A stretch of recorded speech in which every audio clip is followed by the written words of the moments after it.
Hey, 4xe fans, just started the Jeep up, getting ready to go for a drive, and wanted to talk about this time startup cycle that the Jeep has. If you'll note right now, the gas engine is not running, but when I take off here, the gas engine will start up, and you'll see the RPMs kind of get pegged at a, I don't know, it's about 1800 or something. I don't know where it's at there. But if I slow down, you can see the gauge on the right. You can see my power coming in and out. You can see I can speed up and slow down, but the tach does not change. And the reason for that, there's a time start cycle that the Jeep does. It'll go through this cycle to warm the engine up, to clear the catalytic converter, to get everything up and running, fluids in the right place before it loads the engine.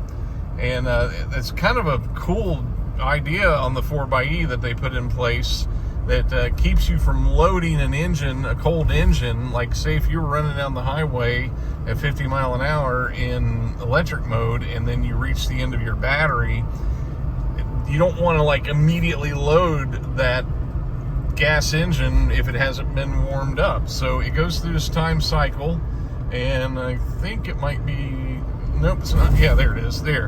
And what happens is there's a clutch in here somewhere between the gas engine and the front of the transmission that stays open, and it's called the K0 clutch. It opens up, gas engine runs, and is not connected to the drivetrain. And out on the front of the gas engine, there's a P1 motor generator that is providing a little bit of charge, while propulsion is coming from that P2 motor generator that's in the transmission. And that's what's called series mode. So if you don't know that much about hybrids, there are series hybrids and parallel hybrids. The Wrangler 4xe is mainly a parallel hybrid, which means the gas engine and the electric motors work in parallel, work together to provide propulsion to the system, where a series hybrid is something like a BMW i3 or some of the Chevy Bolts. I guess the early Chevy Bolts, I don't know, something about, not the Bolt, the Volt, V-O-L-T.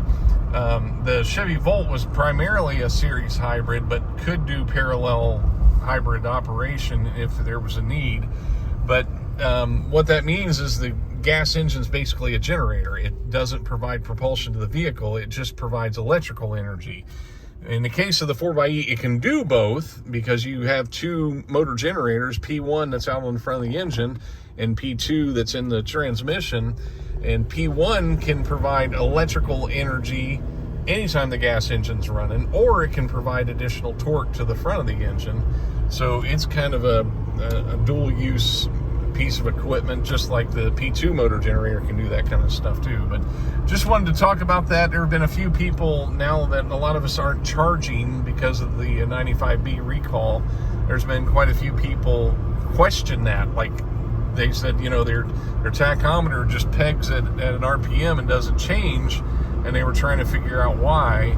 And that's why, because there's that time startup cycle. So there you go. Thanks for watching. Take care.